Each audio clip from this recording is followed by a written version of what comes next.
boa noite. Muito obrigada pelo convite. É uma honra poder estar aqui com vocês hoje, queridos e queridas alunas. Eu peço a permissão para vocês para eu ler a minha fala. Não sou muito boa de improviso. E é isso, tá? Eu fiz algumas reflexões que eu chamei assim, 10 anos após o 11 de setembro, alguns impactos e algumas lições. Refletir sobre os atentados ocorridos em 11 de setembro não é uma tarefa fácil. O risco de reproduzir teorias da conspiração, julgamentos morais, reducionismos e maniqueísmos ancorados no senso comum é bastante alto. A maioria de nós lembra-se onde estava exatamente naquela manhã, que gerou um sentimento compartilhado de que o mundo não seria mais o mesmo. E de fato não foi. Minha fala, portanto, concentra-se em algumas consequências observadas a partir da reação estadunidense e as lições que podemos tirar delas para o rompimento com o espiral da injustiça.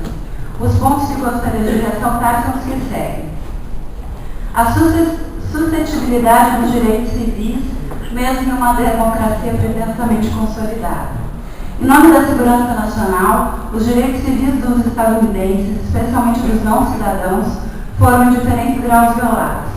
O ato patriótico aprovado pelo Congresso logo em 2001 institucionalizou medidas ofensivas aos cidadãos, tais como vigilância ostensiva interna, revistas invasivas em aeroportos, invasão de lares, espionagem, obtenção de registros privados, interceptação de chamadas telefônicas, entre outros.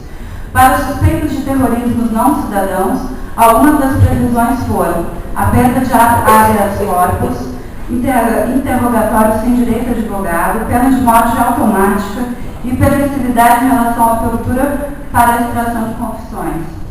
A prisão de Guantánamo em Cuba é um exemplo concreto de violações aos direitos humanos, especialmente de estrangeiros, observados por várias organizações internacionais. A defesa da democracia e dos direitos humanos, tão referida nos discursos oficiais dos Estados Unidos, foi fragilizada pela força do Estado. Neste caso, não foi aplicada a doutrina liberal, da qual se orgulham os estadunidenses, de um Estado mínimo em relação à vida privada individual. Segundo ponto, o Estado também pode praticar terrorismo. No dia 11 de setembro de 1973, o presidente do Chile, Salvador Allende, foi assassinado, ou suicidou-se, como preferirem, e um golpe de Estado apoiado pelos Estados Unidos. A semelhança entre essas duas datas foi o terror de Estado que se seguiu. No Chile, instaurou-se uma das ditaduras mais repressivas e sanguinárias da América Latina, enquanto nos Estados Unidos, o terrorismo de Estado foi executado através das medidas supraestadas e das estratégias de espalhar o medo entre a população. Este tipo de terror é diferente do terrorismo civil, do terrorismo político, do terrorismo criminoso. O terror é um método de espalhar o medo que pode servir para diversos fins. Os Estados Unidos foram vítimas de um atentado terrorista inaceitável, cuja resposta foi a guerra ao terror. Esta representou uma resposta em conformidade com a tese de Huntington sobre o choque das civilizações. O autor compara o terrorismo islâmico com os totalitarismos fascistas e comunistas. Estabelece uma hierarquia civilizacional na qual os muçulmanos seriam mais propensos à violência, enquanto o Ocidente, representado pelos Estados Unidos e a Europa, seria o exemplo mais acabado e mais perfeito de civilização.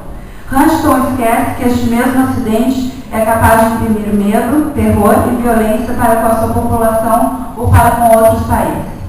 Segundo Eunice Seixas, no caso dos Estados Unidos, a caça aos terroristas gerou um pânico moral, já que as representações exageradas e distorcidas do terrorismo, veiculadas pelos discursos políticos e midiáticos, contribuíram efetivamente para a criação de níveis de medo e de pânico na consciência pública. Uma série de filmes e seriados norte-americanos após o 11 de setembro tomaram a violência, a insegurança, o medo, o terrorismo e a guerra como suas estrelas principais. A mídia é uma aliada em potencial em difundir o medo e estereótipos que o desencadeiam. A islamofobia foi particularmente disseminada pelos meios de comunicação de massa e pela indústria cultural. Terceiro ponto. Sartre dizia: o inferno são os outros. A necessidade de construir um inimigo no outro substituiu o medo do comunismo pelo terrorismo islâmico apoiado pelo bicho do mal. A tese de Eduardo Said sobre o orientalismo está mais atual do que nunca. O Ocidente criou uma representação muito simplificada do Oriente, generalizando sentimentos, ações e reações para pessoas, culturas e povos que possuem tradições e costumes muito distintos. Por seu turno, a tese de Michel Foucault sobre o poder do discurso também permanece bastante atual. Em análise de discurso, as relações antagônicas podem ser observadas através da lógica da equivalência. Para existir a lógica da equivalência, devem existir, em primeiro lugar, as diferenças. Porque quando se diz que duas coisas são equivalentes, a primeira coisa que se está afirmando é que elas são diferentes, porque se elas não fossem diferentes, elas não poderiam ser equivalentes, elas seriam simplesmente iguais. Para o presente caso, os Estados Unidos negam, constituem-se e, ao mesmo tempo, tornam equivalentes coisas muito distintas e diferentes: árabe, muçulmano, islâmico e terrorista. O outro não pode ser incorporado, deve ser eliminado, obedecendo à lógica amigo-inimigo de Carl Schmitt. Este discurso foi mundialmente reproduzido, gerando, especialmente no civilizado Ocidente, preconceito e discriminação contra árabes e muçulmanos. Assim como não é interessante generalizar ou confundir o povo estadunidense com o governo estadunidense, o mesmo deve se ter em conta quando falamos em árabes e muçulmanos, ou seja, quando nós falamos dos outros. Quarto ponto: a privatização da guerra. Nas guerras no Afeganistão e no Iraque já morreram cerca de 200 mil pessoas. Da parte dos soldados estadunidenses, deve-se lembrar que muitos deles foram imigrantes. Com 5 anos de serviço militar, têm direito de cidadania americana e mercenários. No documentário Doutrina de Choque, baseado no livro de Naomi Klein, é dito que hoje no Iraque existem mais soldados mercenários do que norte-americanos.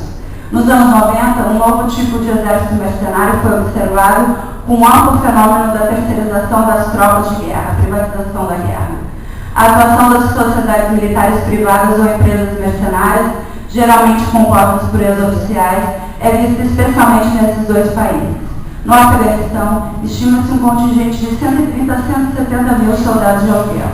No Iraque, sabe-se, por exemplo, que 5 funcionários da empresa norte-americana Shell Services abriram fogo nas ruas de Bagdá contra 14 civis, pelos dados americanos, e 17, pelos dados iraquianos, quando acompanhavam um comboio do Departamento de Estado americano. Não se tem registro sobre qualquer sanção, penalização ou proibição das atividades dessa empresa. 2 promessas de campanha de Barack Obama foram o fechamento de Guantánamo e a retirada das tropas americanas no Afeganistão e no Iraque. Nenhuma dessas promessas foram cumpridas devidamente. Saddam Hussein e Osama Bin Laden hoje estão mortos. Isso significa que o terrorismo chegou ao fim? Muito provavelmente não, e pelo contrário, o anti-americanismo aumentou. As pessoas sabem que se o Afeganistão e o Iraque fossem o maior produtor de laranjas e bananas, respectivamente, os Estados Unidos não estariam lá. Os Estados Unidos não vencerão a guerra-terror porque o seu inimigo é difuso, é fundamentalista, não tem pretensão de tomar o poder, não se trata de um Estado, não tem objetivo político, como o terrorismo da década de 70, e utiliza os meios sofisticados que a globalização disponibiliza. Também não venceu a guerra porque deixou um déficit de milhões de dólares, apesar do lucro de várias empresas privadas do solo iraquiano, e sobretudo de milhares de vítimas. Quais são as lições que podemos tirar ou refletir? Nós. Não se pode lutar contra o terrorismo sem lutar contra a violência sistêmica que o contextualiza, ou seja, não se combate terrorismo com guerra ou com mais terrorismo. Mais do que nunca, torna-se necessária a democratização radical do sistema da justiça internacional. O terrorismo não deve ser associado com nenhuma religião, nacionalidade ou grupo étnico, como bem ensina as próprias Nações Unidas. Existem vários tipos de terrorismo que inviabiliza uma configuração única da figura terrorista. A privatização da guerra e o aparecimento de empresas mercenárias representam uma explosiva combinação entre capital e impunidade, sendo um fenômeno extremamente nocivo para a segurança nacional e internacional. Ao invés do choque de civilizações, há que se aceitar e louvar o encontro das civilizações. Mas antes mesmo disso, devemos de considerar as diferentes culturas não em termos de civilizações monolíticas, fechadas, incomensuráveis e hierarquizadas. As culturas também dialogam, entrecruzam-se através dos territórios, do tempo, do espaço virtual, da solidariedade e da convivência. Identidades estão sempre em construção. Hoje, não somente a religião, a nação constitui o principal elo de presença dos indivíduos. Isso abre espaço para a criação de uma identidade cosmopolita, cujos laços de lealdade são a própria diversidade humana. É necessária a desconstrução de velhos binarismos, cristão-muçulmano, ocidente e oriente, para que o exercício da tolerância e da democracia saia das retóricas oficiais internacionais para entrar na vida prática de cada um de nós.